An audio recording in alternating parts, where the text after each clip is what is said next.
to meet any liability, to meet contingency, to meet any commitment or diminution in asset. Example हमने लिखे general reserve P&L का credit balance. Capital reserve की बात करें, for a certain purpose होते हैं and cannot be considered free for distribution of dividend. इसके example हमने लिखे capital redemption reserve, security reserve, revaluation reserve, ये सब इसके एग्जाम्पल। तो ये पहली बात तो ये हुई कि रिजर्व क्या है हमने समझा, रिजर्व और प्रोविजन में डिफरेंस क्या है ये हमने समझा। ठीक है, आगे चलें यहां से। अभी ऑडिट प्रोसीजर में बात करें हम, हमारे पास तीन चीजें हैं जिनकी हम बात कर रहे हैं, एग्जिस्टेंस, कंप्लीटनेस एंड वैल्यूएशन। देखो क्या हो रहा है, कुछ आइटम्स में हम ये तीनों को मिलाकर पढ़ रहे हैं, रीजन बीइंग कि इंडिविजुअल किसी असर्शन में बहुत सारे पॉइंट नहीं है। जैसे अब ये कोई एसेट तो है नहीं जहां एग्जिस्टेंस चेक करने के लिए कुछ चीजें करना पड़े, तो कुछ आइटम ऐसे हैं जहां पर हम ये सब मिलाकर पढ़ रहे हैं। हमने शेयर कैपिटल के जनरल पॉइंट ऐसे पढ़े थे, अभी रिजर्व एंड सरप्लस में भी हम ऐसी बात कर रहे हैं, अदरवाइज हम इनको अभी आगे अलग अलग भी पढ़ेंगे। तो सबसे पहला रिजर्व एंड सरप्लस में एग्जिस्टेंस, कंप्लीटनेस और वैल्यूएशन चेक करना है। जनरल पॉइंट देखो, हमेशा कुछ जनरल पॉइंट आप अपन यहां से ना गैदर करते चलें। जैसे हम ये पहला point, trace the balances from previous year, opening balance को, ये तो जनरल पॉइंट है ना, आप हर जगह यूज कर सकते हैं। जब हमने शेयर कैपिटल की बात करी थी वहां भी लिखा था trace the balances, trace the balance from the previous year की ओपनिंग सही आए कि नहीं आए। Sir addition during the year check करेंगे, utilisation during the year check करेंगे। यार ये अगर अपन एक बार कंसेप्चुअली इस बात को डाइजेस्ट कर लें तो ये लर्न ही नहीं करना पड़ेगा। जब भी रिजर्व की बात हो रही है, सर पहले ओपनिंग बैलेंस देखा, फिर एडिशन देखे, फिर यूटिलाइजेशन देखा, तभी तो क्लोजिंग बैलेंस आया। तो हमारे पास बैलेंस शीट में भी इसी तरह दिया हुआ रहता है, पहले opening, addition during the year, utilization during the year, then closing balance. तो उस हर अमाउंट के ऊपर उल्टा टिक बनाने के लिए उसे चेक करेंगे ना यार। तो ये हो गया ऑडिट प्रोसीजर हमारे लिए। सो हम क्या ऑडिट कर रहे हैं, सर सबसे पहले ओपनिंग बैलेंस देख लिया, फिर एडिशन देख लिए, फिर यूटिलाइजेशन देख लिया। ये तीन पॉइंट तो मेरे जनरल पॉइंट हो गए, इसमें कोई प्रॉब्लम नहीं है। एक ही बात को लेके हमने तीन पॉइंट बना दिए in terms of accounting we can say. Next, movement in share capital to check. Sir reserve and surplus में ये पॉइंट कैसे आ गया, क्योंकि जब शेयर कैपिटल में मूवमेंट होगा तो हो सकता है आपको CRR बने, हो सकता है आपका सिक्योरिटी प्रीमियम बने। तो सर शेयर कैपिटल में मूवमेंट है तो करस्पॉन्डिंग एंट्री निश्चित रूप से यहां आनी चाहिए। उस बात को चेक करने के लिए हमने लिखा we will check the movement in share capital. Next, change in P&L account balance. ठीक है सर, इसमें से कुछ चीज गई होगी, जैसे डिविडेंड बांटा, ऐसी कोई चीज भी हम चेक कर सकते हैं। फिर BOD का रिजोल्यूशन लगता है सर डिविडेंड के लिए, हाँ तो BOD का रिजोल्यूशन चेक करेंगे फॉर डिविडेंड। यहां पर एक बात अब खास ये है, अकाउंटिंग स्टैंडर्ड 4 कुछ समय पहले रिवाइज हुआ था, कुछ ईयर्स पहले, तब उन्होंने ये क्लियर कर दिया, पहले डिविडेंड को एक ऐसा एडजस्टिंग इवेंट माना जाता था जिसे बैलेंस शीट में प्रोवाइड करना होता था। हमने सब्सिक्वेंट इवेंट पढ़ा है 560। अकाउंटिंग स्टैंडर्ड 4 पहले डिविडेंड को एडजस्टेबल इवेंट मानता था, अब उन्होंने मना कर दिया कि it is not a adjustable event, अब सिर्फ डिस्क्लोज करना है। तो हमने ये बात यहां लिखी भी है, ये ट्रू एंड फॉल्स में पूछा जा सकता है आपको। BOD resolution for dividend if announce after the date of balance sheet, not to record in books, only disclosure. Accounting standard 4 आप पढ़ेंगे ये डिटेल में तो आपको बहुत अच्छे से याद होगा। ये मैंने सिर्फ यहां पर मेंशन किया, ट्रू एंड फॉल्स में पूछा जा सकता है कि if dividend declared after the date of balance sheet, a provision to be made in the balance sheet, false. AS4 says not provision, no provision to be made। हाँ कुछ पूछ रहे थे आप बेटा? Then use of capital reserve as per specified purposes, correct है ये बात। जितने भी कैपिटल रिजर्व होंगे वो सब तो स्पेसिफाइड पर्पसेस से ही यूज होंगे, CRR, revaluation reserve, security premium reserve. तो हमने एक ये तीन असर्शन में ये सारे कॉमन पॉइंट पड़े। देखो एग्जिस्टेंस, रिजर्व का एग्जिस्टेंस कहीं से कंफर्मेशन नहीं लेना, कहीं से वेरीफाई नहीं करना कि फिजिकल। तो क्या कैसे एग्जिस्टेंस को देखूं मैं? Sir opening, during the year के ट्रांजैक्शन और क्लोजिंग तीनों को मैंने चेक कर लिया, ठीक है, तो ये एग्जिस्टेंस कंफर्मेशन हो गया। सर कंप्लीटनेस, सर मैंने देखा क्या शेयर में कोई चेंज तो नहीं हुआ है, शेयर में चेंज हुआ तो उसकी करस्पॉन्डिंग इंपैक्ट यहां भी आना चाहिए सर, तो मैंने शेयर के अंदर कोई चेंजेस को चेक किया। फिर मैंने पी&ल के बैलेंस में चेक किया, मैंने डिविडेंड के अगर डिक्लेयर किया है तो उस एस्पेक्ट को चेक किया, क्योंकि इन सब की करस्पॉन्डिंग एंट्री मेरे रिजर्व में आएगी। तो मैंने ये कंप्लीटनेस के हिसाब से भी बात की। वैल्यूएशन की बात करें, जितना भी ड्यूरिंग द ईयर यूज हो जाएगा उससे मेरा बैलेंस कम होना चाहिए। तो यहां पर थोड़ा सा मिंगल है ये सारे assertion. So existence, completeness and valuation, ये सारे हमारे चेकिंग पॉइंट हो गए। आपको ऐसा 4 मार्क्स में डायरेक्ट क्वेश्चन पूछा जाता है, what are the aspects in respect of reserve auditor to verify to ensure completeness, existence and valuation. तो फिर आपको इस तरह से लिखना होगा, इसलिए हम ये बार बार एम्फेसिस कर रहे हैं असर्शन वाली बात पर। हाँ, जहां अलग अलग नहीं है वहां अलग अलग नहीं पूछा जाएगा। हम अभी पढ़ेंगे बेटा आगे, जहां पर हर पॉइंट में 6 पॉइंट होंगे अलग से, हाँ, तब हम वैसे स्पेसिफिक बात करेंगे। चैट देखूं एक बार क्या लिखा है बेटा इसमें। इसमें तो ये लिखा है बेटा online screen words are cutting, तो अब तो सही हो गया ना ये। मैं छोटा कर दूं थोड़ा अब, हाँ छोटा करने से शायद पिट टू स्क्रीन हो जाएगा वो। अभी ठीक है, चलें आगे। चले अब आते हैं बेटा डिस्क्लोजर पर, ठीक है। अलग से डिस्क्लोजर का क्वेश्चन बन सकता है। तो डिस्क्लोजर शेड्यूल 3 पार्ट 1 के अकॉर्डिंग किया जाएगा। बैलेंस शीट आइटम है तो डिस्क्लोजर शेड्यूल 3 पार्ट 1 के अकॉर्डिंग किया जाएगा। सबसे पहले हम सर इसमें सारे लिस्ट ऑफ रिजर्व बता देंगे, कैपिटल अलग और अदर रिजर्व अलग। कैपिटल की लिस्ट अलग से दे देंगे सर, क्या क्या हो सकता है, CRR, debenture redemption reserve, revaluation reserve, security premium, security premium reserve, ये सब हम यहां पर दे देंगे। अदर रिजर्व पी&ल का बैलेंस, जनरल रिजर्व, इसमें फिर क्या बताएंगे, मूवमेंट, सबके अंदर हमको मूवमेंट दिखाना पड़ेगा। सर ओपनिंग बैलेंस क्या है, एडिशन क्या है, अलोकेशन क्या है। ओपनिंग बैलेंस क्या है, एडिशन क्या है, और उसमें से अलोकेशन या यूटिलाइजेशन क्या है। ऐसा हम अदर रिजर्व के अंदर बाइफर्गेशन और सारे रिजर्व के अंदर बाइफर्गेशन देंगे।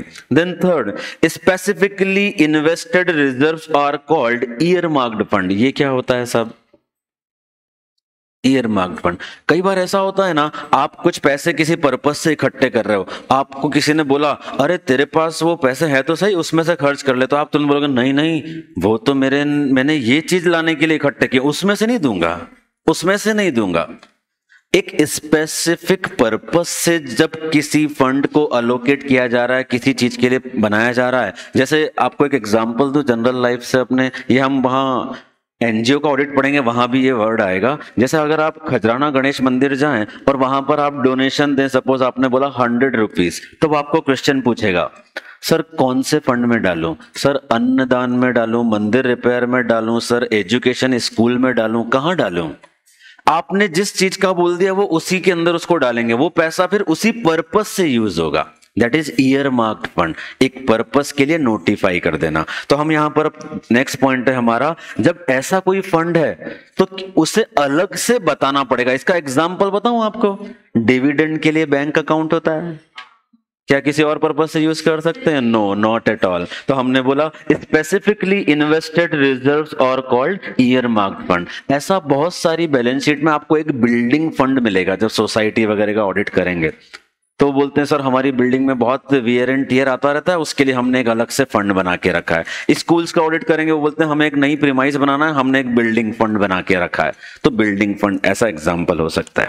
Next, debit balance of P and L to be shown as negative in the head of reserve and surplus. ये याद रखिएगा, पुराने जमाने में मेरे टाइम पर उसे असेट साइड में दिखाया जाता था under non current asset.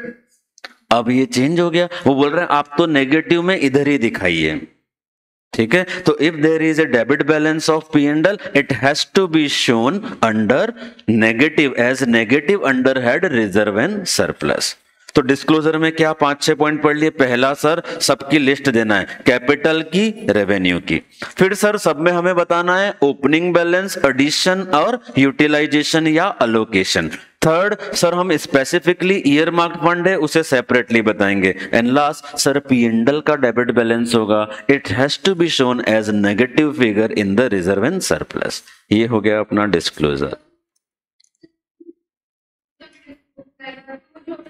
Other यानी जनरल रिजर्व, एक है कैपिटल, अदर हो गए जनरल। हाँ अब बोलिए। एग्जिस्टिंग वैल्यूएशन तो ऑडिट प्रोसीजर है, ये डिस्क्लोजर है।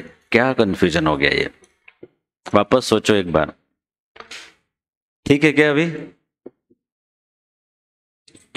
डन, चलें आगे। रिजर्व एंड सरप्लस, अब देखो यार इस चैप्टर में हमें कुछ भी नहीं छोड़ना है।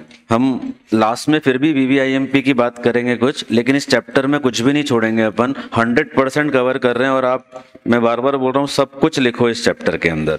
तो ये हमने पढ़ लिया रिजर्व एंड सरप्लस एंटायर, कुछ भी नहीं बचा इसके अंदर। अब नेक्स्ट पढ़ने के लिए पहले आपके दिमाग की बत्ती जलाइए, मिंटोस खाइए। चलिए साहब, नेक्स्ट है हमारे पास बोरोइंग। आपको बताने हैं क्या क्या चेक करेंगे बोरोइंग में। ठीक है, हमें बोरोइंग में क्या क्या चेक करना है वो हम बात करेंगे। सबसे पहले हम ना इस तरह से इसको सोचें कि अब हम असर्शन वाइज बात करना चाहते हैं। तो मैंने बोला मैं एग्जिस्टेंस चेक करूंगा, मैं वैल्यूएशन चेक करूंगा और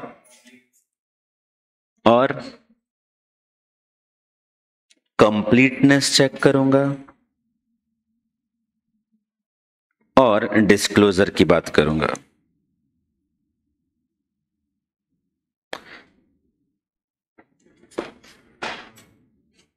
चलिए बताइए one by one existence, how you will check the existence of borrowing.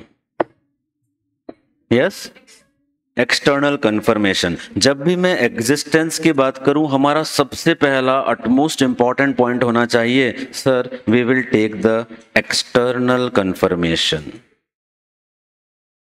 External confirmation कौन सा ऐसे है यार बेटा? 505। चलो, एक्सटर्नल कंफर्मेशन का प्रोसीजर कौन बता सकता है? Procedure for obtaining external confirmation in respect of borrowing, tell me the procedure.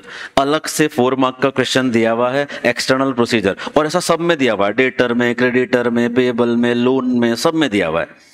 तो हम एक बार वंस फॉर ऑल क्लोज कर लेते हैं। तो अपन तो पढ़ के आ चुके हैं ऐसे 505 में, तो इसलिए मैंने यहाँ के नोट्स में उसको इंक्लूड भी नहीं किया। बताइए जरा, हाँ, what are the procedure for taking external confirmation? थोड़ा रिकॉल करो ना, अपने को एग्जाम में भी 100 आउट ऑफ 100 का याद थोड़ी ना रहेगा, पर पढ़ा है ना अपन ने यार। So let's apply the logic. Party select करेंगे। चलो पहला point, we will select the parties for obtaining confirmation. अब अगर इसको बोरोइंग के रेस्पेक्ट में बात कर रहे हैं बेटा, तो कैसा बोलना पड़ेगा? We will obtain list of borrowing for seeking external confirmation. ठीक है, थोड़ा सा ऐसा चेंज करके। अब और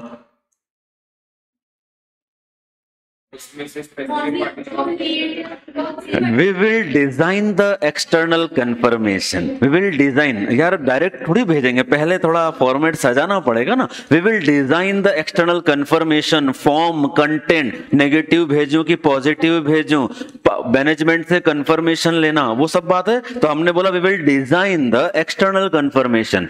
third point, we will send the request for external confirmation. Fourth point, follow up, will follow up for the non responses. Fifth point, we will analyze or evaluate the exception. We will analyze or evaluate the exception. ये हम देखेंगे। ये सारे point हो गए हमारे steps for seeking external confirmation in respect of borrowing. ठीक है, तो ऐसा एक अलग से पॉइंट दिया हुआ है मॉड्यूल में भी। एग्जिस्टेंस में पहला पॉइंट आपने लिख दिया एक्सटर्नल कंफर्मेशन। Anything else? और कुछ?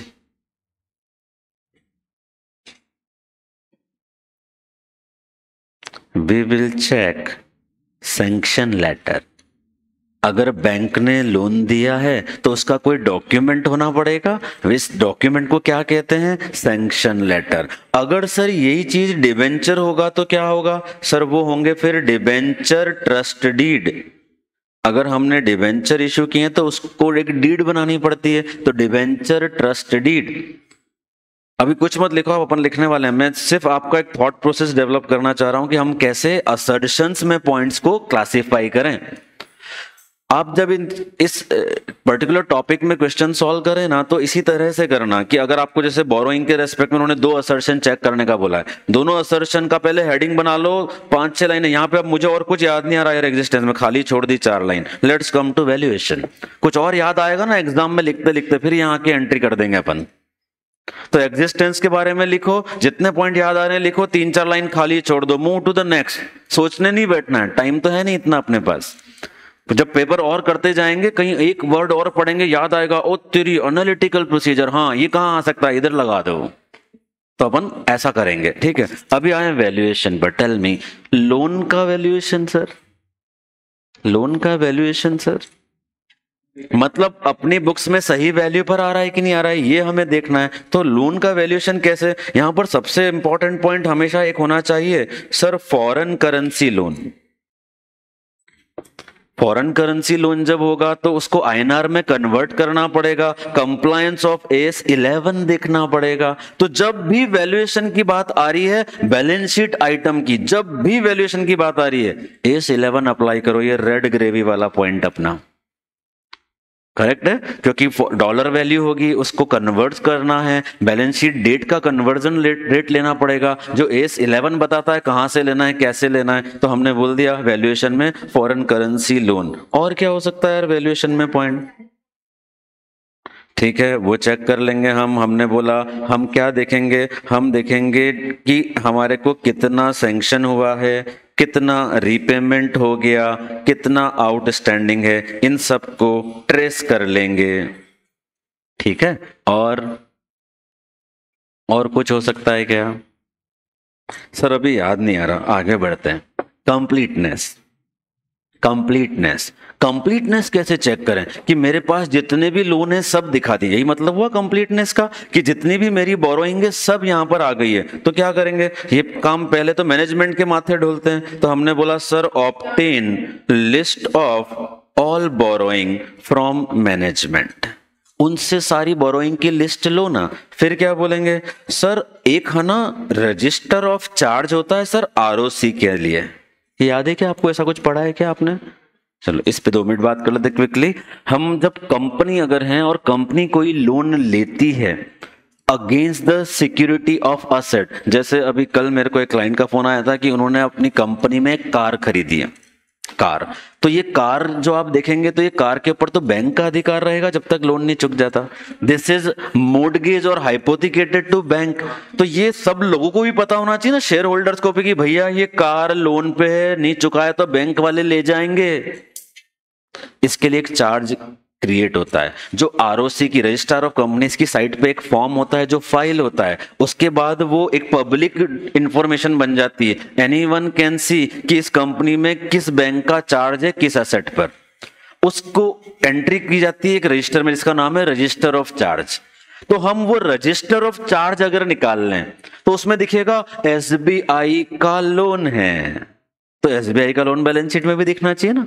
उसमें दिखेगा सर आईसीआईसीआई बैंक का लोन है, तो वो यहां भी दिखना चाहिए ना। तो कंप्लीटनेस के लिए I can refer also the register of charge. ठीक है ना ये बात? तो रजिस्टर ऑफ चार्ज भी एक सोर्स ऑफ इंफॉर्मेशन हो गया। यार एक मिनट्स ऑफ मीटिंग होता है सर, कंपनी कोई इंडिविजुअल व्यक्ति तो है नहीं कि गया और साइन कर दिया और लोन मिल गया। कंपनी के बिहाफ पर बोर्ड ऑफ डायरेक्टर्स काम करेंगे तो एक अथॉराइज रिजोल्यूशन लगेगा। इवन कंपनी जब बैंक अकाउंट खोलने जाती है ना तो भी रिजोल्यूशन लगता है कि बोर्ड ऑफ डायरेक्टर ने बोला है we hereby approved that company is applying for opening a bank account in this bank. ऐसा रोज आता है हम लोग के पास, सर एक बोर्ड रेजोल्यूशन बना दो ना, इस पर्पज से चाहिए सर, इस पर्पज से चाहिए। तो बोर्ड रिजोल्यूशन होगा तो कहां आ जाएगा? एमओएम में आ जाएगा। तो सर हम एमओएम देखेंगे, जब कोई लोन अप्लाई किया होगा तो मिनट्स में आया होगा। जैसे ही अप्लाई किया मिनट्स पढ़ा, हमने बोला बताओ क्या हुआ इसका, तो हम मिनट्स रेफर कर सकते हैं। ऐसी कुछ चीजें हम कंप्लीटनेस में बात करेंगे, डिस्क्लोजर वहीं पढ़ेंगे। तो हमने ये एक अंडरस्टैंडिंग बनाई कि कैसे सोचना है। अब डिटेल में पढ़ते हैं, बहुत सारे पॉइंट है हमारे पास, अब आप लिखना भी शुरू कीजिएगा, ठीक है। तो अब समझते हैं एग्जिस्टेंस। सबसे पहला point, external confirmation from lender, सामने लिख दिया as per SA 505।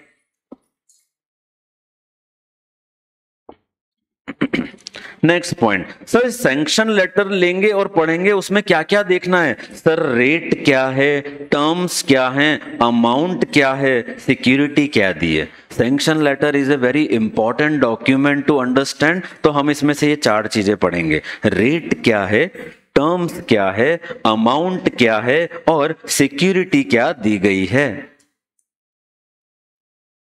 Then next, debenture अगर है तो ट्रस्ट डीड पढ़ेंगे और मैनेजमेंट से एक रिटन रिप्रेजेंटेशन ले लेंगे that all the loans are we have disclose here और we have informed you.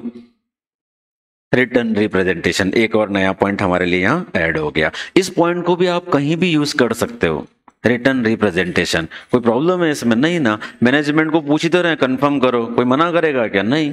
So we can use this point also everywhere, written representation. तो एग्जिस्टेंस में ये 4 पॉइंट हो गए बेटा, ठीक है। क्या? सैंक्शन लेटर देखना है, डिबेंचर ट्रस्ट डीड देखना है, एक्सटर्नल कंफर्मेशन लेना है और रिटर्न रिप्रेजेंटेशन। चलिए अब आते हैं कंप्लीटनेस पर। पहला, obtain a schedule from management for all borrowing including short term as well as long term. ठीक है, सबसे पहले मैनेजमेंट से ही लिस्ट ली कि सर सारे लोन्स की लिस्ट दीजिए, चाहे वो शॉर्ट टर्म हो चाहे वो लॉन्ग टर्म हो। दूसरा, subsequent transaction near to the date of balance sheet for any unrecorded liability.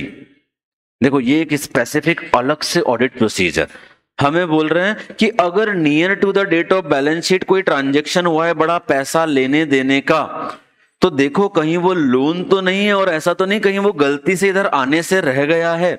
जब हम ऑडिट करते हैं, आपको प्रैक्टिकली एग्जांपल बताता हूं, हम जब ऑडिट करते हैं अभी ऑफिस के अंदर, बहुत सारे वेंडर ऐसे होते हैं जिनसे कंपनी ने पैसा लिया दिया, उन्होंने पैसा लिया, उस पैसे को हमने पूछा सर ये पैसा क्यों लिया है, आपकी ना तो इससे कोई सेल होने वाली है ना परचेज, और वो दिखा के रखते हैं उसको क्रेडिटर्स में, डेटर्स में।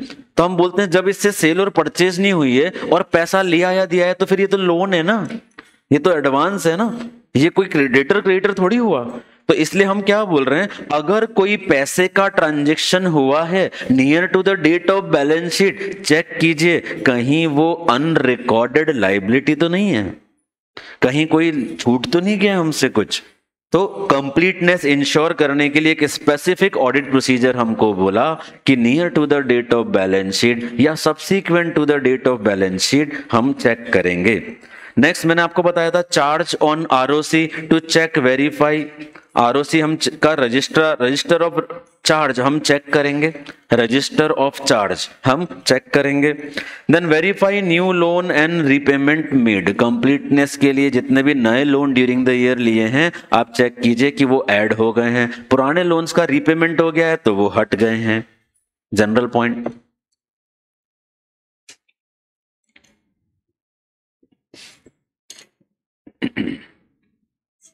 तो इस चैप्टर में यार ऐसा जनरल अंडरस्टैंडिंग बनाना बहुत जरूरी है, क्योंकि हम हर अभी जैसे 15 आइटम पढ़ेंगे, हर 15 आइटम का कंप्लीटनेस और एग्जिस्टेंस डॉट याद हो जाए, ये थोड़ा डिफिकल्ट है दोस्तों, अपने लिए बहुत डिफिकल्ट है। इसलिए अपने को ऐसा कंसेप्ट बनाते हुए चलना है, एग्जिस्टेंस में हमेशा एक्सटर्नल कंफर्मेशन आएगा, कंप्लीटनेस में हमेशा लिस्ट लगेंगे। अब आप है ना ऐसे पॉइंट मार्क कीजिए जो यूनिक है, जैसे यार ये चार्ज वाला जो पॉइंट है ना बेटा, दिस इज यूनिक पॉइंट, ये आप थोड़ी ना डेटर क्रेडिटर में अप्लाई कर सकते हो, ये यूनिक पॉइंट है। सर सैंक्शन लेटर वाला पॉइंट, हाँ ये यूनिक पॉइंट है जो सिर्फ लोन में लगेगा, करेक्ट है। ऐसे यूनिक पॉइंट्स को अपन स्टार बनाइए, यूनिक पॉइंट्स को हाईलाइट कीजिए कि यार ये वाला पॉइंट लोन में आना ही आना है, वो अपने को थोड़ा सा याद रखना होगा। चलिए अब बताऊं बेटा वैल्यूएशन पर। पहला point, sir accounting policy appropriate और कंसिस्टेंट है। एक अकाउंटिंग स्टैंडर्ड है A16 which talks about borrowing, example देता हूं, जैसे हमने एक कोई लोन लिया, उस लोन को लेने के लिए सपोज कुछ प्रोसेसिंग फीस लगी, क्या उसे लोन के बैलेंस में जोड़ना है? फॉरेन करेंसी लोन लिया, मेरे को उसे कन्वर्ट करना है। ये सारे एस्पेक्ट, मैंने जो आउटस्टैंडिंग लोन दिखाया वो सही है या नहीं। सो अकाउंटिंग पॉलिसी अप्रोप्रिएट और कंसिस्टेंट होना चाहिए as per Indian GAAP, generally accepted accounting practices. फिर आपको एक कंसेप्ट पता होगा, हम प्रीमियम और डिस्काउंट पर डिबेंचर इशू कर सकते हैं। प्रीमियम और डिस्काउंट पर हम डिबेंचर इशू कर सकते हैं। तो हमने यहां पर बोला अगर प्रीमियम और डिस्काउंट पर इशू किया गया है तो उसका कैलकुलेशन और कंप्यूटेशन चेक कीजिए। सर ये यूनिक पॉइंट है। देखो प्रीमियम और डिस्काउंट का क्या मतलब है, समझ में आ रहा है क्या बात? मैंने 100 रुपए में डिबेंचर लिया, सामने वाले को 120 दूंगा प्रीमियम। सर मैंने 100 रुपए का डिबेंचर इशू किया पर एक्चुअल में मनी 80 रुपए ही रिसीव करी ऑन डिस्काउंट। ऐसा हम दोनों तरह से, तो हम ये चेक करेंगे।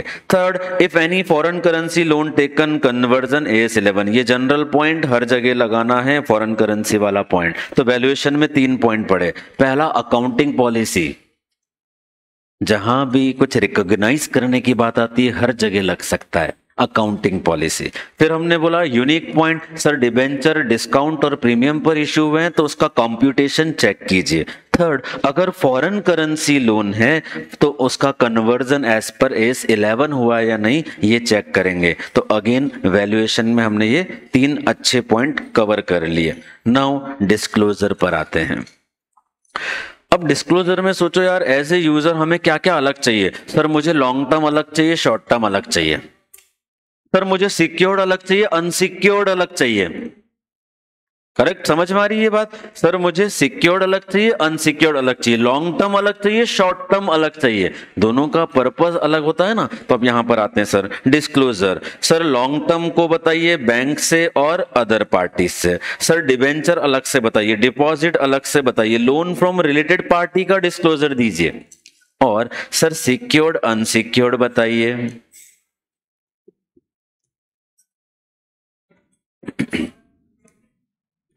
लॉन्ग टर्म को बाइफरगेट कीजिए बैंक और अदर पार्टी, शॉर्ट टर्म को भी बाइफरगेट कीजिए बैंक फ्रॉम और अदर पार्टी। एक ये हो गया। सर सिक्योर्ड और अनसिक्योर्ड बताइए, एक ये हो गया। फिर वैरायटी बता दीजिए। सर एक लोन है, एक डिबेंचर है, एक डिपॉजिट है। सर एक लोन है, एक डिबेंचर है, एक डिपॉजिट है। तो हमारा डिस्क्लोजर में ये 4-5 पॉइंट तो हो गए सीधे सीधे। अब और आगे बढ़ते हैं। सर लोन फ्रॉम डायरेक्टर अलग से बताइए। Any default in repayment of loan है तो इस बात को भी डिस्क्लोज कीजिए। Any default in repayment of loan है तो इस बात को भी डिस्क्लोज कीजिए। अब मैं आपको थोड़ा ले चलूंगा संडे की क्लास में कारो। कारो में कुछ पढ़ा था क्या लोन के बारे में?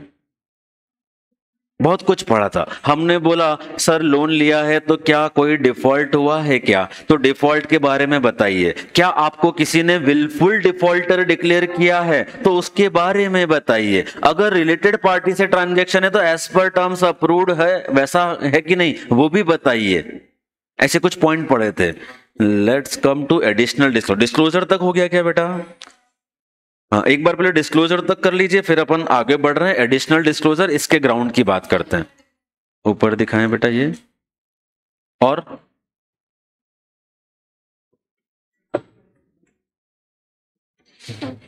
इसीलिए मैंने ऐसा पहले कारो पढ़ाया और इस चैप्टर को इसीलिए सबसे लास्ट में लेते हैं कि यहां पर सारी ऑडिटिंग का, सारे सब्जेक्ट का नॉलेज लगता है। तो जनरली तो जब तक मैं इस चैप्टर पर आता हूं कंपनी लॉ आप काफी सारा पढ़ चुके होते हैं। इस बार थोड़ा कम हुआ है आपका, अदरवाइज कंपनी लॉ बहुत सारा हुआ होता है। तो ये सब थोड़ा थोरो होता है आपको कि रजिस्टर ऑफ चार्ज क्या होता है, वो शेयर कैपिटल के पॉइंट जो थे।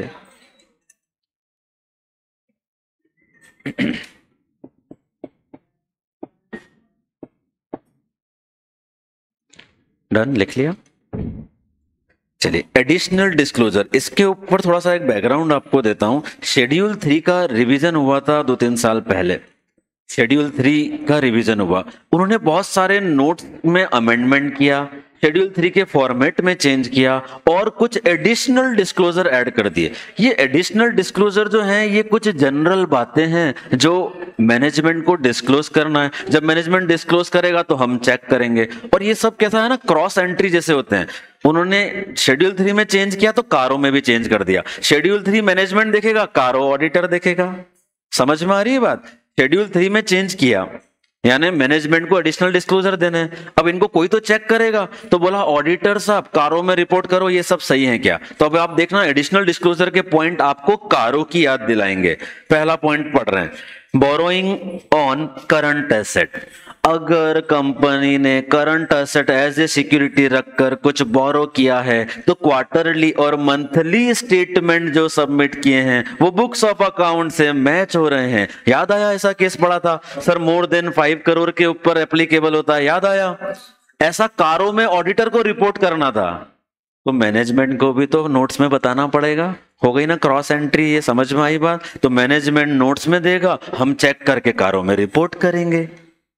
तो पहला पॉइंट हमारा कारोज वाला पॉइंट है, borrowing on basis of current asset और on the basis of security of current asset. तो हमारा point, quarterly monthly statement submitted to lender are in agreement with books of account. यहां एक और पॉइंट क्या डाल दिया, इफ नॉट, अगर ये मैच नहीं हो रहे हैं तो आप बताइए समरी ऑफ डिफरेंसेस, उसका रीजन एंड रिकंसिलेशन। ये किसको बताना है? मैनेजमेंट को, अपन नहीं, मैनेजमेंट को। अभी अपन फाइनेंशियल स्टेटमेंट पढ़ रहे हैं पूरा, क्योंकि डिस्क्लोजर पढ़ रहे हैं। डिस्क्लोजर तो मैनेजमेंट करेगा, हम इसे चेक करेंगे। दूसरा पॉइंट अगेन फिर मैं कारों से याद दिलाता हूं, विलफुल डिफॉल्टर। वहां स्पेसिफिक पॉइंट था, वेदर एनी लेंडर और financial institution has declared as a wilful defaulter.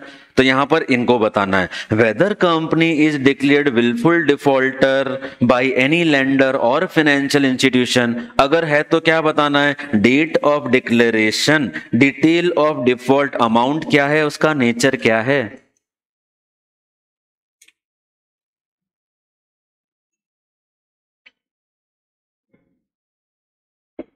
तो बेटा जब कारो पढ़ो ना तब इसको ऐसे याद रखते जाना है, यार ये पॉइंट का डिस्क्लोजर मेरा बोरोइंग में है, ये पॉइंट का डिस्क्लोजर मेरा बोरोइंग में है। जब बोरोइंग पढ़ो तो याद रखो, यहाँ सामने डेस्क लगा के लिख लो, कारो 2020 रिपोर्टिंग, कारो 2020 रिपोर्टिंग। क्रॉस एंट्री अपने को अकाउंटिंग में ऐसा याद होता है ना, इधर किया उधर भी करो तो बैलेंस शीट मैच होती है। बस ऐसा ही तो मैं भी बोल रहा हूं कि इधर जब पढ़ो तो कारो को याद करो, कारो पढ़ो तो इधर भी याद करो। नेक्स्ट, रजिस्ट्रेशन ऑफ चार्ज और सेटिस्फेक्शन ऑफ चार्ज, इसका अलग से डिस्क्लोजर देना है। क्या sir, during the year company ने इतने चार्ज रजिस्टर कर लिए हैं, नहीं किए हैं, अगर यट टू बी रजिस्टर है तो बताओ यार, बियॉन्ड स्टैट्यूटरी पीरियड तो नहीं हो गया, उनकी डिटेल दो। जनरली ये बहुत रेयर होता है क्योंकि बैंक्स एकदम पीछे लगे होते हैं। बैंक जब किसी को लोन देते हैं अगेंस्ट सिक्योरिटी तो उनके पीछे लग जाते हैं, सर चार्ज क्रिएट करके मेरे को डॉक्यूमेंट सबमिट करो, सर चार्ज क्रिएट करो, डॉक्यूमेंट सबमिट करो। तो जनरली सारे बैंक करा ही लेते हैं, फिर भी छूट सकता है कभी। हम तो अभी कंपनी के पॉइंट ऑफ व्यू से बात कर रहे हैं। तो कंपनी को रजिस्ट्रेशन ऑफ चार्ज और सेटिस्फेक्शन ऑफ चार्ज का क्या मतलब हुआ, जब पूरा लोन चुका देंगे तो बोलेंगे ना अब आपका चार्ज हटाओ, उसको कहते हैं सेटिस्फेक्शन ऑफ चार्ज। क्लियर है? जब मेरा पूरा लोन चुक जाएगा कार का तो बोलूंगा ना सर अब कार पे से आपका नाम हटाओ। आप बाजार में जब घूमते होंगे कभी या ऑटो में आते होंगे, आप देखेंगे बहुत सारे ऑटो के पीछे ऐसा लिखा होता है, बैंक ऑफ इंडिया द्वारा वित्त पोषित। ऑब्जर्वेशन, आप खाली ट्रक वाले ही पढ़ते हो क्या पीछे, वो बुरी नजर वाले तेरा मुंह नीला, हाँ वही बहुत खतरनाक लिखते हैं अपने बस वाले, ट्रक वाले। साइड मिलने पर दी जाएगी, जल्दी करेगा तो माला टंग जाएगी। बताओ, ऐसे ऐसा सब लिखते हैं वो लोग। तो अपने को तो ये भी पढ़ना है कि वित्त पोषित किसके द्वारा, तो वो क्यों लिखते हैं, वो बैंक वाले ही लिखवा देते हैं, when they give loan for purchase of that auto, तो वो लिखवा देते हैं। तो इसलिए हमने ये पढ़ लिया। Next, utilization of borrowed fund and security premium. याद करो हमने कारों में पढ़ा था, सर जिस पर्पस से लोन लिए उसी पर्पस से यूटिलाइज किए। सर लॉन्ग टर्म को कहीं शॉर्ट टर्म में यूटिलाइज तो नहीं कर लिया, पढ़ा था ऐसा। अगर किया है तो reason thereof and corrective action, ratification word use किया था वहां पर। ये मैनेजमेंट भी डिस्क्लोज करेगा। Sir utilization of borrowed fund and security premium, ये हमें बताना है, ये हमें बताना है। फिर अब एक स्पेसिफिक पॉइंट की बात कर रहा हूं जो 2 दिन पहले पढ़ा था हमने 3 ऐसे वर्ड पढ़े थे sir, company, intermediary, ultimate beneficiary. याद आया? ऐसे 3 वर्ड पढ़े थे हमने, कंपनी, अल्टीमेट बेनिफिशियरी। अब उसके डिस्क्लोजर की बात आ गई। अब कंपनी को देखो, हमने वहां पर ऐसा ही पढ़ा था, other than disclose in notes to the account. 143 subsection 3 का जब मैंने रिपोर्टिंग पढ़ाया तो हमने यही पढ़ा था, other than disclose in notes to the account. तो अब नोट्स टू द अकाउंट में क्या डिस्क्लोज है उसकी बात कर रहा हूं मैं। तो सर हमें यहां पर ए पॉइंट में रिपोर्टिंग करना है, क्या कंपनी ने किसी को एडवांस लोन और इन्वेस्टमेंट किया है? क्या कंपनी ने किसी को एडवांस लोन और इन्वेस्टमेंट किया है? ये अपने याद रखने के लिए देखो मैंने वैसा लिखा जैसा हमने पढ़ा था, ये वाला पॉइंट। कंपनी ने दिया इंटरमीडियरी को, उसने दिया अल्टीमेट बेनिफिशियरी को। ये वाले केस का डिस्क्लोजर पढ़ रहा हूं अभी। क्लियर हुआ क्या? ये लाइन याद आ रही है? क्लियर हो रहा है? ये कंपनी ने दिया इंटरमीडियरी को, इंटरमीडियरी ने दिया अल्टीमेट बेनिफिशियरी को। हमने पढ़ा था कंपनी ने लोन दिया, एडवांस दिया, security the, guarantee the from any source, चाहे वो सिक्योरिटी प्रीमियम हो, लोन हो, कहीं से भी हो, और इस अंडरस्टैंडिंग से दिया इंटरमीडियरी को कि वो अल्टीमेट बेनिफिशियरी को देगा डायरेक्टली इनडायरेक्टली, चाहे ये बात रिकॉर्डेड है चाहे अनरिकॉर्डेड है, वर्बल है। याद आया? ऐसा पढ़ा था। तो ये फर्स्ट केस जो है, अब कंपनी को क्या डिस्क्लोज करना है? कंपनी को डिस्क्लोज करना है date and amount when given to intermediary. Sir date and amount given to intermediary, फिर date and amount intermediary to ultimate beneficiary. ये कितनी अजीब सी बात है ना। किसी को बोलेंगे तू पहले तो बता कि मैं झूठ बोल रहा हूं, फिर बता तूने झूठ कब कब बोला, कौन कौन सी चीजों के लिए बोला, फिर तूने जो झूठ बोला उससे किसको फायदा हुआ। ये कोई बताता है क्या? पर ठीक है, वो ऐसा मान रहे हैं कि वो ये सब डिस्क्लोज करेंगे और हम भी ये सब चेक भी करेंगे। और हमको तो चेक करना है, क्या बोल रहे हैं? Other than this also, other than this also how it can B. तो हमने बोला सर मैनेजमेंट से रिप्रेजेंटेशन लेंगे और बोलेंगे रिप्रेजेंटेशन सही है। चलिए, तो डिस्क्लोज में क्या पढ़ा हमने बेटा? Date and amount when given to intermediary, फिर date and amount intermediary to ultimate beneficiary and declaration that FEMA rules complied. ये तो मैनेजमेंट लिखेगा, declaration that FEMA rules complied.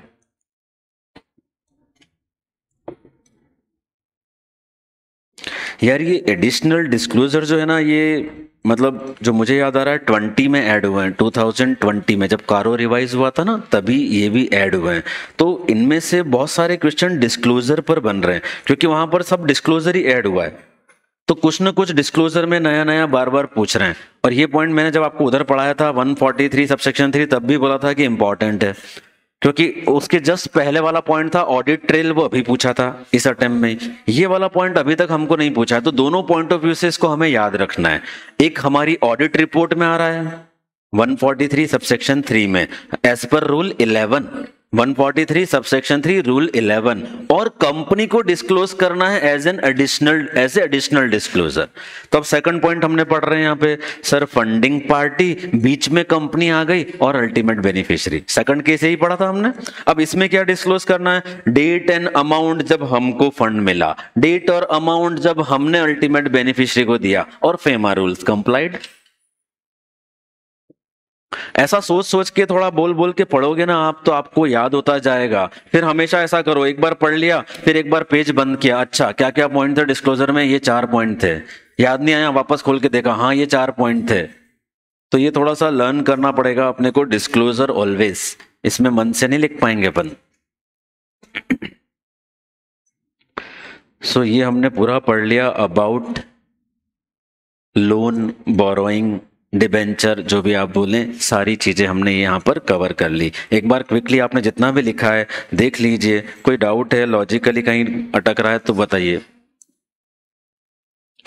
Module में हो सकता है इसमें एक दो पॉइंट और भी कहीं पे दिए हो जो मुझे लगता है कि नॉट रिक्वायर्ड या बहुत मुश्किल होगा, छोड़ देंगे तो छोड़ दीजिए उसको। इतना बहुत है अपने को, जितना अपन पढ़ रहे हैं ये बहुत है अपने को, इसलिए तो बोल रहा हूँ सब लिखो इस चैप्टर का। आप क्यों नहीं लिख रहे हो आज? अच्छा, इतना टाइम मिल रहा है बेटा? ठीक है, मैं ये पीडीएफ ऑल दो शेयर करूंगा ही आप लोगों से, पर आप लिखोगे तो ज्यादा अच्छा होगा, आपकी राइटिंग मेरे से सुंदर है। चलिए आगे बढ़े। पढ़ लिया पूरा, लोन देख लिया पूरा? चलिए बेटा आगे, अपने पास 10-12 मिनट्स हैं और अपने को एक टॉपिक और लेना है अभी। चलें, चलिए नेक्स्ट अपन अब बात करेंगे बेटा ट्रेड रिसीवेबल या डेटर्स। फिर से अपन तो बाद में पढ़ेंगे, पहले आपके व्यूज। ट्रेड रिसीवेबल या डेटर्स, देखो अगर ट्रेड रिसीवेबल और डेटर समझ में आ जाए तो हमें क्रेडिटर और ट्रेड पेबल भी समझ में आ जाएगा ना। जहां देना लिखा होगा वहां लेना हो जाएगा, सब एक जैसी चीजें हो जाएगी। करेक्ट है बात? अब यहां पर एक नया पॉइंट, एक नए कंसेप्ट की बात कर रहे हैं पहले, ठीक है? ये समझिए ध्यान से मेरी बात। जब भी हम ऑडिट करते हैं, आपको ऑडिट का फ्लो पता है, हम पहले RAP लगाते हैं। तो RAP को तो यहाँ पे कोई डॉक्यूमेंट नहीं करना होता, RAP की बात अलग अपने लेवल पे, कंपनी के पे छोड़ देते हैं, है ना। अब जब हम trade receivable, creditor, purchase, sale, salary, ऐसी कोई चीज करें, ऐसी किसी चीज की चेकिंग करें जहां पीछे एक पूरा प्रोसेस है, पीछे एक पूरा डिपार्टमेंट है, तो क्या उस प्रोसेस को चेक नहीं करना चाहिए? उस प्रोसेस को चेक करना हम कहते हैं compliance procedure, test of control. देखो एग्जांपल देता हूं मैं, जैसे अगर हम सैलरी की चेकिंग करें, पीछे पूरा एक डिपार्टमेंट काम कर रहा है कि सैलरी कैसे बनेगी, कैसे रिकॉर्ड होगा अटेंडेंस, कैसे डिडक्शन होंगे, कैसे स्टैट्यूटरी डिडक्शन होंगे, पूरा एक डिपार्टमेंट काम कर रहा है जो मंथ एंड पे एक लिस्ट के साथ आता है, सर इसकी इतनी सैलरी बन रही है। There are so many controls. तो एज एन ऑडिटर हम जब कंप्लायंस प्रोसीजर लगाएंगे, सैलरी की चेकिंग करेंगे, तो इन कंट्रोल्स की इफेक्टिवनेस चेक करेंगे। ऐसे ही सेल्स पर बहुत सारे कंट्रोल होंगे, ऐसे ही परचेस पर बहुत सारे कंट्रोल होंगे। तो यार ट्रेड रिसीवेबल सेल्स से ही तो बनता है, there has to be certain controls also. तो जहां भी एक डिपार्टमेंट है, एक प्रोसेस है, ये 5 आइटम तो बहुत अच्छे से याद रखो, जहां पर हमें सबसे पहला पॉइंट लिखना है checking of internal control. 5 point बोल रहा हूं, 5 आइटम। पहला डेटर, दूसरा क्रेडिटर, फिर सेल, फिर परचेज, और एक और आइटम सैलरी। ये 5 आइटम में हमेशा जब भी मैं चेकिंग करूंगा, अगर जनरल लिख रहा हूं, मुझे सिर्फ ये बोला डेटर की चेकिंग करो, तो सबसे पहला पॉइंट ठोकना है कंप्लायंस प्रोसीजर, क्योंकि मेरी ऑडिट का फ्लो भी तो ऐसा ही है। Based on the result of compliance procedure I will decide NTE of TOD। Hello, पक्का? Based on my compliance procedure we will decide the NTE of test of detail. तो इसलिए सबसे पहले हम उसकी बात करेंगे। तो अब अगर अपन सोचें कि मुझे रिसीवेबल के रेस्पेक्ट में TOC लगाना है, क्या हो सकता है? थोड़ा सोचो। मुझे कंट्रोल चेक करने हैं कि यार डेटर सही से रिकॉग्नाइज होते हैं। हाँ बेटा, हाँ ठीक है। तो क्या क्या लिखूं, मतलब क्या पॉइंट होने चाहिए हमारे पास?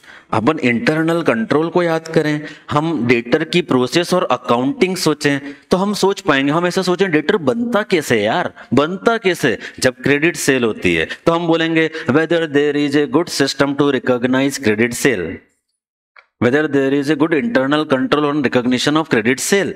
ये हो गया पहला पॉइंट। समझ में आ रहा है? हमें ऐसे सोचना पड़ेगा ना, हमें लॉजिक लगाना पड़ेगा, ऐसा सोचना पड़ेगा। सर फिर डेटर्स और कैसे? Sir there has to be sale to approved vendor only. हर कंपनी के अंदर सेल का एक तरीका होता है, वो अपन ये किराने वालों और इनको छोड़ दो कि कोई भी आया और बेच दिया। Otherwise there is a system, approved लोगों को ही सेल की जाती है। जो बड़ी कंपनियां, उनके यहाँ पहले वेंडर रजिस्टर होना पड़ता है, फिर वो सेल करते हैं। तो हम बोलेंगे there sale has to be on a registered vendor only. ये भी हम चेक करेंगे। और क्या कंट्रोल हो सकते हैं? क्रेडिट पॉलिसी, क्रेडिट पॉलिसी ये भी हम चेक कर सकते हैं। क्रेडिट पॉलिसी होनी चाहिए यहाँ पे। एक क्रेडिट पॉलिसी के अकॉर्डिंग होना चाहिए। और कंट्रोल सोचें सर, इंटरनल कंट्रोल का एक बहुत अच्छा प्रिंसिपल है सेग्रीगेशन ऑफ ड्यूटीज। अरे हर जगह चिपकाओ जहां भी इंटरनल कंट्रोल की बात हो रही है, segregation of duty. Sir entire process from recognition to debtor to collection of money should not be account for by a single person.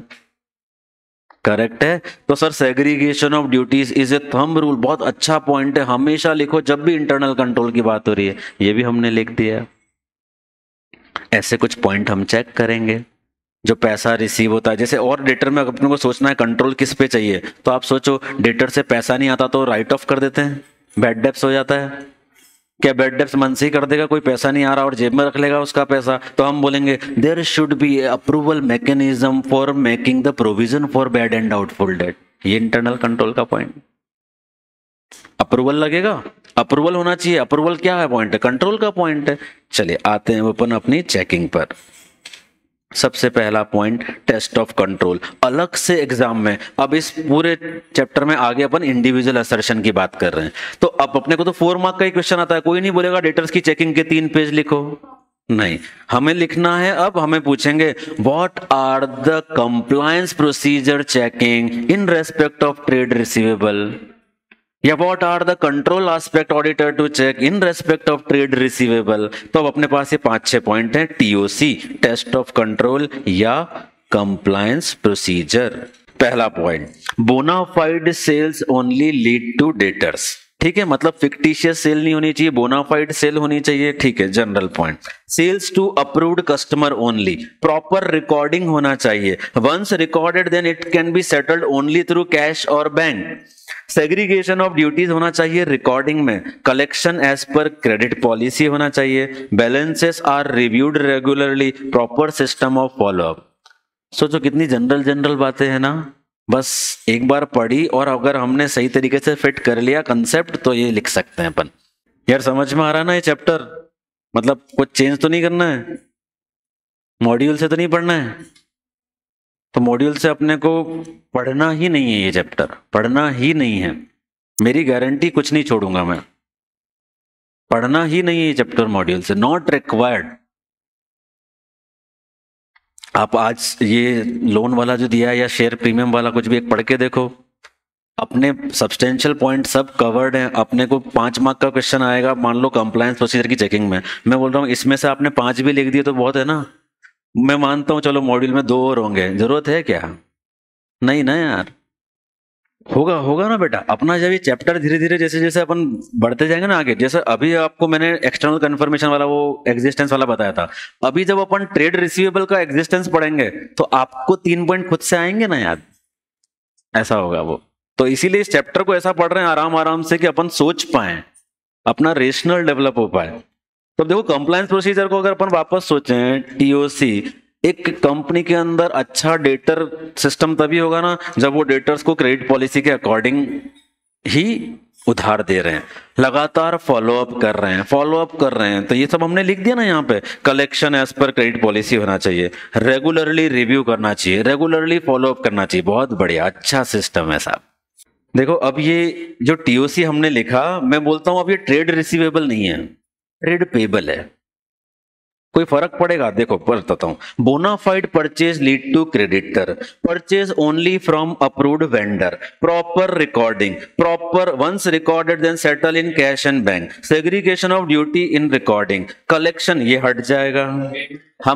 हम लिखेंगे payment as per the terms of purchase, ठीक है। Balances are reviewed, ये हमको नहीं करना, हम क्या बोलेंगे, payment as per agreed terms. Proper follow up हमको नहीं करना, सामने वाला करेगा। ये हो गया मेरा खत्म। तो ये हुई हमारी बात test of control in respect of debtor. लिखो सेकंड पॉइंट एग्जिस्टेंस, कोई भी बढ़िया 2-3 पॉइंट ठोको बच्चे। सबसे पहला the most important external confirmation. External confirmation अलग से फिर से बोलता हूं, अगर आपको ऐसा पूछते हैं external confirmation procedure in respect of trade receivable, वो 5 पॉइंट। सर पहले सिलेक्शन ऑफ आइटम, ठीक है, उसके बाद परमिशन फ्रॉम मैनेजमेंट, डिजाइन करेंगे, भेजेंगे, फॉलो अप करेंगे, एक्सेप्शंस को इवैल्यूएट और एनालाइज करेंगे। ये 6 पॉइंट हो गए अपने पास, SF505, ठीक है। तो एग्जिस्टेंस में सबसे पहला पॉइंट मैंने बोला एक्सटर्नल कंफर्मेशन। दूसरा पॉइंट बताओ। हाँ, अगर आपको एग्जिस्टेंस चेक करना है कुछ सेलेक्टेड डेटर्स का, आप सेल्स लेजर से ट्रेसिंग कर सकते हैं, तो यस आप ट्रेस कर सकते हैं सेल्स लेजर से। ये रहा थर्ड पॉइंट अपना, trace the balances to general ledger. और सर एजिंग देखिए, एजिंग क्यों देखना है यार एजिंग? यार एक डेटर से 5 साल पुराना अपन बोलेंगे ना, मैंने इनको भूल जाओ सर, अब आप इससे 5 साल से पैसा नहीं आया ना सर, भूल जाओ सर अब आप। एजिंग, एग्जिस्टेंस, कोई डेटर 5 साल से पैसा नहीं दे रहा और मैनेजमेंट भी तकादा कर रहा है, नहीं कर रहा है, पैसा नहीं आ रहा है, उसका एग्जिस्टेंस है क्या अब आज की तारीख में? सच नहीं है। उसके लिए तो पूरा बैड एंड डाउटफुल डेट का प्रोविजन बना लेना चाहिए। तो हम एग्जिस्टेंस में एक ये पॉइंट कवर कर रहे हैं। एजिंग देखिए, long due debtors to check, long due बहुत पुराने डेटर्स की हमें रिकवरेबिलिटी चेक करनी चाहिए, सो एग्जिस्टेंस अफेक्ट होगा। तो 3 solid point, external confirmation, ageing, trace the balance to general ledger. यहां एक पॉइंट और बोलना चाहूंगा आपको, अगर हमें सिर्फ एग्जिस्टेंस आ जाए, मेरे पास लिखने का कम मैटर है, क्यों ना मैं ऐसे 505 के पूरे पॉइंट भी लिख दूं यहां पर। क्लियर हो रही है बात? अगर मुझे सिर्फ एग्जिस्टेंस चेक करना आ जाए डेटर्स या क्रेडिटर्स का, मेरे पास तो सिर्फ 3 ही पॉइंट हैं सर, क्यों ना अपन यहां ऐसे 505 को के पॉइंट को एक्सप्लेन कर दें एक्सटर्नल कंफर्मेशन वाले पॉइंट में। यस करना पड़ेगा। चलिए, मैंने एग्जिस्टेंस देख लिया और कंट्रोल देख लिए, ठीक है। अब मुझे बताओ वैल्यूएशन ऑफ डेटर्स।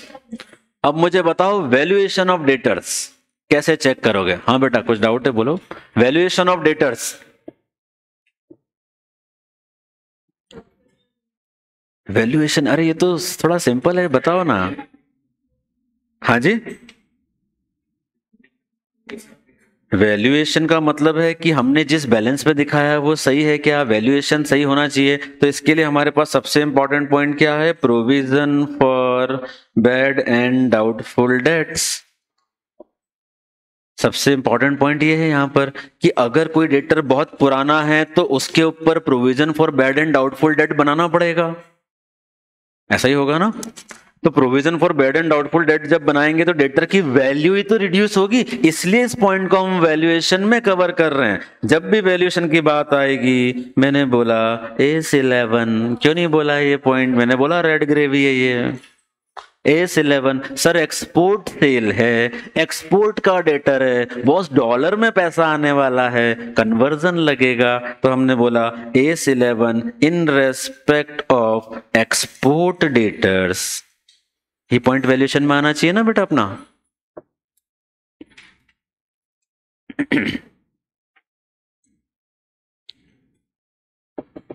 यार वैल्यूएशन ऐसे सोचो ना यार, वैल्यूएशन कितनी छोटी छोटी बातें हैं। आपने सेल करी एक पार्टी को, एक पार्टी को सेल करी, बाद में उसने बोला अरे सर क्वालिटी जैसी बात हुई थी वैसी नहीं है, आप तो मुझे डिस्काउंट दो। आपने बोला चल ठीक है डिस्काउंट 2%। डेटर का वैल्यू कम होगा 2% डिस्काउंट से, आपका वैल्यूएशन ऑफ डेटर अफेक्ट हुआ। हाँ, तो अपन वैल्यूएशन जब चेक करेंगे तो क्या लिख देंगे?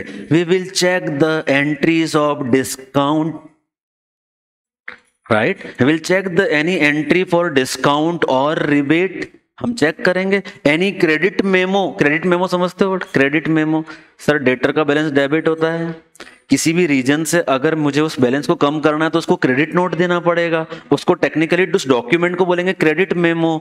तो if there is any credit memo issued check that. ये सब वैल्यूएशन के पॉइंट हुए ना। Sales return, sale on approval basis, sale on approval basis, debtor को बनाना है कि नहीं बनाना, अभी बनाना भी है कि नहीं बनाना, अभी रिकॉग्नाइज करना है कि नहीं करना अभी, ये सब पॉइंट मेरे वैल्यूएशन में आते हैं बेटा। चलो कंप्लीटनेस है हमारे पास, पहले मैंने वैल्यूएशन पढ़ा दिया है तो यहां आ जाता हूं मैं। Bad debts provision, ageing report, foreign debtor, obtain list of debtor, debtors write of, any litigation on receivable. लिख लीजिए ये, बाकी 2 पॉइंट फिर कल पढ़ते हैं। कहाँ गए यार बहुत सारे बच्चे, यहाँ पे बैठते थे वहां उधर, सब कहाँ गए सब लोग? अच्छा, तो रिकॉर्डेड भी देख पाते होंगे आई डाउट। 5 बच्चे बेटा ऑनलाइन में अभी। फिर कैसे होंगे पास? आप कितने भी शार्प माइंड और इंटेलिजेंट हो, सीए में हार्डवर्क का कोई सब्स्टिट्यूट नहीं है। यू हैव टू, आपको बहुत स्ट्रेच करना पड़ेगा अपने आप को और एट पार रहना पड़ेगा, अदरवाइज तो डिफिकल्ट है यार मामला। डन, वैल्यूएशन समझ में आया। हमने बोला बैड डेब्ट्स का प्रोविजन, एजिंग रिपोर्ट देखेंगे, फॉरेन डेटर्स ये हमेशा हमें लेना है point, opt in list of debtor, check and movement in debtors, debtors write off किए हैं क्या वो चेक कीजिए, अप्रूवल चेक कीजिए, एनी लिटिगेशन ऑन रिसीवेबल, इससे वैल्यूएशन अफेक्ट होगा, यस, प्रोविजन बनाना पड़ेगा, प्रोविजन अंडर लिटिगेशन, तो ये भी हमने बात की। This is about valuation. कल पढ़ेंगे कंप्लीट नेट डिस्क्लोजर और डेटा रिवाइज करके, साथ साथ ही इसके क्रेडिटर भी लिख लेंगे पूरा, तो वो एकदम एक जैसा हो जाएगा। ठीक है, डन।